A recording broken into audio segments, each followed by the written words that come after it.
ओम शंकरं शंकराचार्यं केशवं बादरायणं सूत्रभाष्यकृतो वन्दे भगवन्तो पुनः पुनः। ईश्वरो गुरुरात्मेति मूर्तिभेदविभागिने व्योमवद्व्याप्तदेहाय दक्षिणामूर्तये नमः। सर्वमंगलमांगल्ये शिवे सर्वार्थसाधिके शरण्ये त्र्यंबके गौरी नारायणी नमस्ते। इंद्राणी कुलेन्दु योग गगनेन्द्र विराजे अचलाक्ष बिंबो निमेश शिशुमारणी दयाध्येय खंडश। हरि ओम तत्सत हरि ओम तत्सत। पुण्यसलीला माता भगवती गौतमी आणि गौ माता आणि तुमच्या श्रोतृवृंदाच्या अपार भाग्यामुळे 9 वर्षापासून भागवत कथा माऊलीची चालू आहे। इथे भागवती वार्ता एकतर गौतमी माताचा एक पावन किनारा आणि मा गौतमीचं वास्तव्य असणारे हे स्थान गोमाते आणि तुमचं भाग्य तुम्हाला आशीर्वाद देण्याची योग्यता आमच्यात नाही आहे। कारण सांग काय तर तुम्ही इतके भाग्यवान आहात का तुमच्या भाग्याला कोणाची नजर लागू शकते।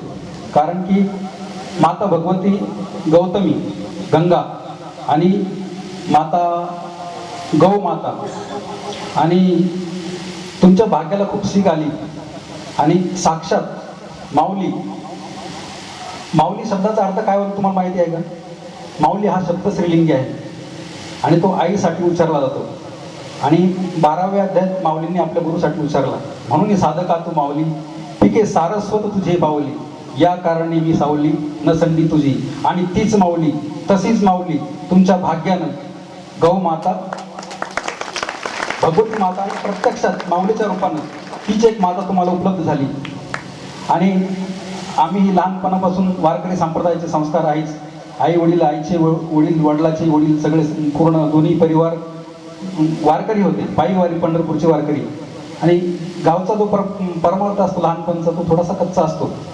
आळंदीत गेलो, माझ्या पहिले माऊली आळंदीत होते आणि परमार्थ कसा करायचा तो बोट धरून माऊलीने मला शिकवलं। माऊली माझे गुरुबंधू आणि गुरु आहे असं म्हणलं तरी त्यात काही हरकत नाही।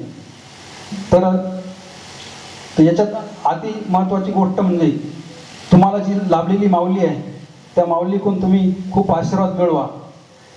भावी जीवन आणि आध्यात्मिक जीवन तुम्ही त्याची योग्य प्रकारे वाटचाल करा। बोलण्याची मला फार सवय नाही, मी एवढा समुदाय पुढे तर आज पहिलीच वेळ माझी बोलण्याची तर तुम्ही अतिशय भाग्यवान आहेत।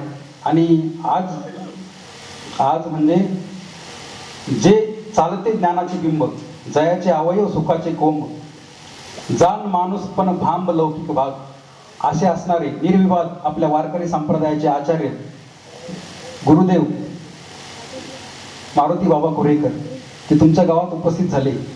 हे तुमच्या गावाचं अलौकिक भाग्य आहे। कारण की असे व्यक्ती जे प्रत्यक्षात परब्रह्म चालतं परब्रह्म तुमच्या घरी आलेले आहेत आणि तुम्ही आपल्या मनाला एकदम शांत करून त्यांच्या दर्शनाचा आणि आशीर्वादाचा पूर्ण आनंद घ्या। आणि तुम्हाला जे सौभाग्य भेटलेलं आहे माऊलीसारखी व्यक्ती तुम्हाला मार्गदर्शन करण्यासाठी भेटली। आम्ही कुठेही असो आम्ही बेफिकर असतो, आम्ही कधी कोणाला फोन तेही करत नाही, आम्ही करत नाही। पण बघा साधूचं कसं असतं, आपल्या प्रेमी व्यक्तीला बरोबर टायमावर सुचवतात, जवळ बोलवतात आणि प्रेम देतात।